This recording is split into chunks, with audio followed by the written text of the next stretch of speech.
So let us see what do we have here for you guys today.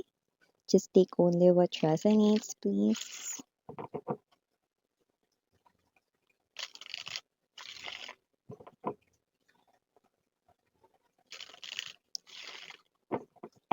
Okay, so let's go ahead and check these messages for ya, babe.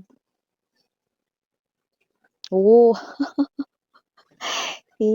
nakaramdam ako 'no, naka-vibe ako ng energy mga babes 'no, na parang alam mo yung ugong 'no, it's not literally na may earthquake right now ha, but it looks like it's something more 'no, parang meron ditong, galindol, earthquake na puwedeng mangyari.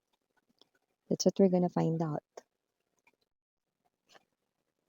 Now we have the Two of Coins, Nine of Wands, the Moon, Hierophant. Oh, you're dealing with the King of Swords in reverse. Medyo resistant yung person na yan. Nagmamatigas, pwedeng ma-pride, ma-ego. Minsan wala na sa lugar. Center of the reading, we have the Three of Coins right beside the Two of Swords and the Devil. Okay, got it?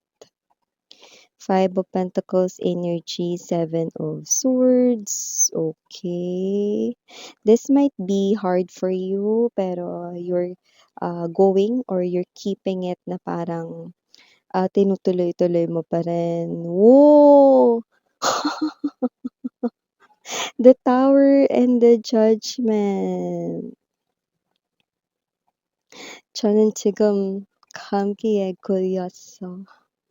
Meron akong sipon ngayon mga babes. So yeah, no, please pardon na lang no yung aking voice and thank you so much no sa inyong understanding. And yes, no, I do see that this person here left you behind. So it looks like this is the person here na pwedeng minahal mo talaga with the Hierophant. Yung iba kasal kayo nito, iba naman boyfriend, girlfriend mo siya, no? At siya talaga yung pinagbigyan mo rito, no, ng iyo ritong heart, no? At hindi lang yun, you also gave this person here, no, yourself. Okay?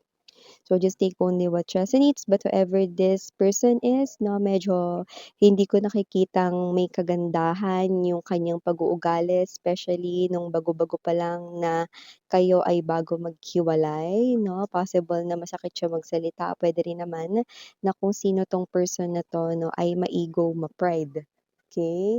Very resistant ngayon, no? At mukhang ito siya na posibleng alam mo yung energy ng lagalag, no? Puwedeng siya ngayon ay having his or her enjoyment time, okay? Nagpapakasaya ngayon, no? Nagliliwaliw, ganyan, no?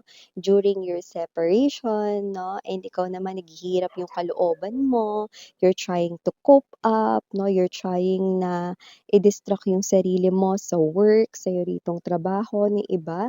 Nagpapaganda kayo rito, nagpapagwapo, no? You're trying rito, no, na ayusin yung iyong sarili, no? Yeah, magpaganda. Pwedeng nagpupunta kayo literally ng salon, ng skincare clinic, no? So, just take only what resonates. Others, pwedeng pumuporma kayo ngayon na binibihisan ninyo, gumagaya kayo, pumupostura kayo rito, or you're just, taking care of yourself even though it's hard to continue because you're waiting for this person here, no? So, if this is you, no, na hinihintay mo or nagtatanong ka lang kung babalik pa ba siya, uy, may U-turn dito.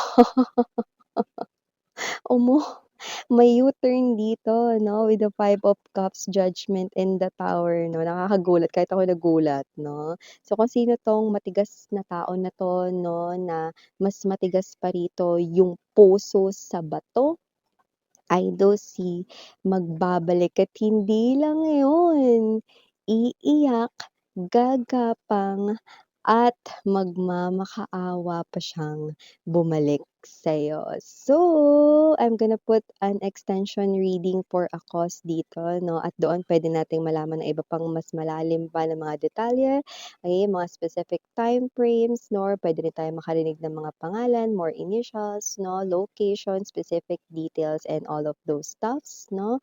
So, yan, extension for a cause, no, ay para doon mapupunta 101% sa ating mga stray dogs and stray cats, no, ng mga charity supporting them. Yeah. Thank you so much sa mga nag-avail na ng ating mga extension readings. Up pa po ang ating extension readings, yang mga yan, no, sa screen. So, if interested, no, pwede nyo pang i-avail yan, no. It's 500 pesos, no, each extension reading at mapupunta yan, no, sa mga charities na nagki-care for stray cats and dogs. Yeah, I love animals, mga babes, no? So, ituloy na natin itong ating reading. So, yeah, mga babes, no? I-message nyo lamang ako, no, dito sa The High Priestess tarotKR@gmail.com if you want to avail the extension readings kanina, no? Ilalagay nyo lang yung title ng gusto nyong i-avail na extension reading, no? At ito rin, no? Meron din tayo rito ilalagay na extension reading. Okay? So, sa nakikita ko rito, hindi mo alam kung babalik pa ba yan, no? Kung yung hinihintay mo ay babalik pa. Pero with the Nine of Wands energy, kakapagod din palang maghintay. Uy, hindi ko pala nababate, no? Hi and hello there, new subscribers. My name is Yan. Returning Islam buyers, thank you po sa inyong walang sawang love and support. At kung hindi niyo pa alam, meron pa po tayo other channel link down below sa ating description box. So if interested, i-click lang yung link dyan para mapunta kayo there and araw-araw ay nag-upload tayo ng collective readings for all signs doon. Okay? At syempre wala tayong gender dito, babae, lalaki, LGBT.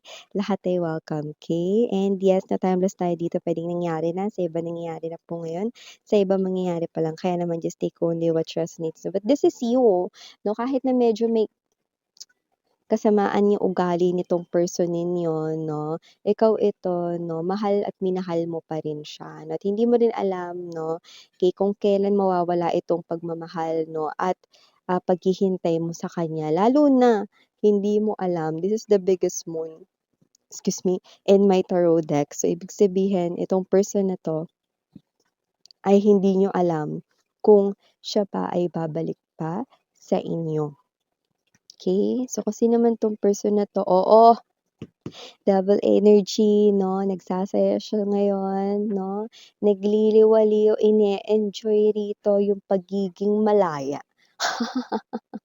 Yung pagiging single, no? Ini-enjoy niya rito yung time niya apart from you guys. Nakikipag-mingle sa kung kani-kanino, no? At yung iba, possible na nag-two time ito, no? Or kumunik sa iba nung kayo pa.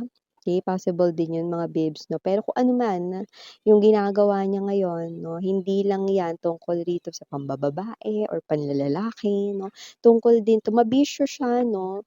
Yung iba doesn't have to be na alak or chain smoker, ganyan, no? May nakita ko rito, mahilig rin siyang mag-shopping. Maluho ito eh, no? Or gastador siya, no? Gastadora. So, nakita natin dito, no? Alam mo na ganyan yung ugali niya, pero tinanggap mo yan at minahal mo siya, no? Medyo kahit naman dati, no? Alam mo na medyo sharp siya magsalita. Pero minahal mo yan. Okay? Alam mo na very straightforward siya, no, at nakakahiwa talaga minsan yung mga salita, lalo na kapag nag-aaway kayo or galit siya, pero tinatanggap, tinitiis mo lang yon. Okay? Yeah, yung iba, asawa niyo ito, yung iba naman, pwedeng ito yung long time boyfriend, girlfriend ninyo. So, nakita ko rin dito, no, na talagang itong tao na to, siya pa talaga yung may gana na i-block kayo rito. Sa kabila ng lahat ng kasinungalingan niya rito mga babes, 'no, nakita ko na mga ang energies rito, 'no, ay handa niyo pa rin siya ritong patawarin. Basta 'yan, may kondisyon. Basta lang miss 'yan, humingi siya ng tawad sa akin at magbago siya. Kailangan gawin niya 'yun, miss 'yan. 'Yun lang yung kondisyon ko dito. Yeah, see? Alam mo sobrang bait mo, sweetheart. I'm feeling your heart. Okay? You're very kind-hearted, you're very sweet, and you are someone who's very patient and understanding. okey? Hindi kayo bagay ng tao na 'to when it comes sa ugali. Ang ikli ng pasensya niya, mabilis siyang magalit 'no, at madalas siyang buryo. What's buryo? I just heard buryo. Ah, para ba yung buringot, gano'n? So, parang lagi siyang baka iritable, ya 'no, iritable 'no, itong person na 'to 'no. And yes, I do pick up that this person here 'no, ay someone na puwedeng nakilala ninyo sa inyong trabaho or baka ka-workmate niyo ito 'no. Pero yung iba puwedeng yung third party or yung naging dahilan na kung ba't kayo nagkahiwalay or nagkalayo ay katrabaho niya, 'yan. 'Yan tayo dapat trabaho lang walang landi. Eh, maaaring lumandi siya with the devil energy sa isang katrabaho, 'yan 'no. High chance na alam mo man 'yun or hindi, malaki yung tyansa na katrabaho niya 'yun, okey? Kasama niya 'yun, anong tinatrabaho nila? Aygo. Kaya kung sino man 'tong energy na 'to, nagsinungaling siya rito, OT pa more ha. So, yung asawa mo, yung boyfriend, girlfriend mo na alam mo na tamad at hinihintay lagi 'no, na mag-uwian ay mag-o-OT at mukhang napapadalas ito 'no. So, yun pala, may iba siya ritong inuuwian, 'yan. Yung iba naman kung long time boyfriend, long time girlfriend mo ito, LGBTQ+ welcome din kayo 'no. Nagsisinungaling siya 'no at pino-postpone, nire-reschedule ang inyong mga dates. Lagi na lang may harang, may hadlang 'no, kung ba't nalilipat yung dates ninyo 'no, dahil meron siyang kinikitang iba. Ayan. At napapansin mo rin na sa kanyang mga kilos 'no, medyo parang naging mabait siya sa mga huling araw which is nakakapagtaka sa iba sa inyo, 'yan. Yung very sharp words na ginagamit lagi, yung parang laging magagalitin, sa mga huling araw yung iba sa inyo ang bait niyang kausap. Ang bilis niyang napapapayag 'no, na parang, kunyari may tawagan kayo, endearment na, "Babe, B, puwede bang pumunta muna ako sa mga friends ko?" "Oh, sige." Yan. Dati ang dami naming sinasabi 'no, B pa lang yung nasasabi o baby pa lang o love pa lang o han pa lang ang daming pero during sa mga last days nung iba sa inyo 'no, ang bait niya. Nakakausap mo siya ng maayos, ng matino 'no, sa gano'ng klase ng energy 'no. Pero yung pala 'no, tumatakas, gumagawa rito ng sneaky behavior sa likod mo. This is betrayal, sweetheart. Trinedor ka niya, okey? So, kung sino man 'tong energy na 'to 'no, with the cat behind him or her, eh, lumalandi yan, When the mouse is away, ikaw yung mouse, the cat will play, 'di ba? Or when the cat is away, the mouse will play, 'di ba? So, kung sino man 'tong energy na 'to, yes, siya yung mouse. Kasi nakikita ko rito 'no, na sa ginagawa niya talagang maghihirap siya na parang daga, 'yan. Gagapang siya, magkukumahog, iiyak at maghahabol sa'yo. Ay talaga miss yan, ang hirap naman atang paniwalaan nun, maghahabol yan, napakatigas ng tao na yan. Grabe yan kung magsalita, parang wala yang sinasanto, walang sinisino-sino. Masakit po yan magsalita, miss yan. Oo, mahal. Masakit siyang magsalita pero isa siyang daga dito sa nakikita ko, kaya nga nagulat ako rito, eh. Kasi umikot na ang orasan, magpapalit na kayo ng puwesto o kalagayan, ang iiyak naman ngayon ay siya. Doble, triple sa lahat ng iniiyak mo kung nakaiyak ka na rito 'no ng balde-balde na tubig, sa kanya drum na drum, sweetheart. Puro drum ng tubig ang iluluha niya rito 'no, with the Tower and the Judgment. Sabi ko sa inyo, 'wag magsasama 'tong Tower Judgment 'no o Justice Tower o Justice Judgment, 'yan.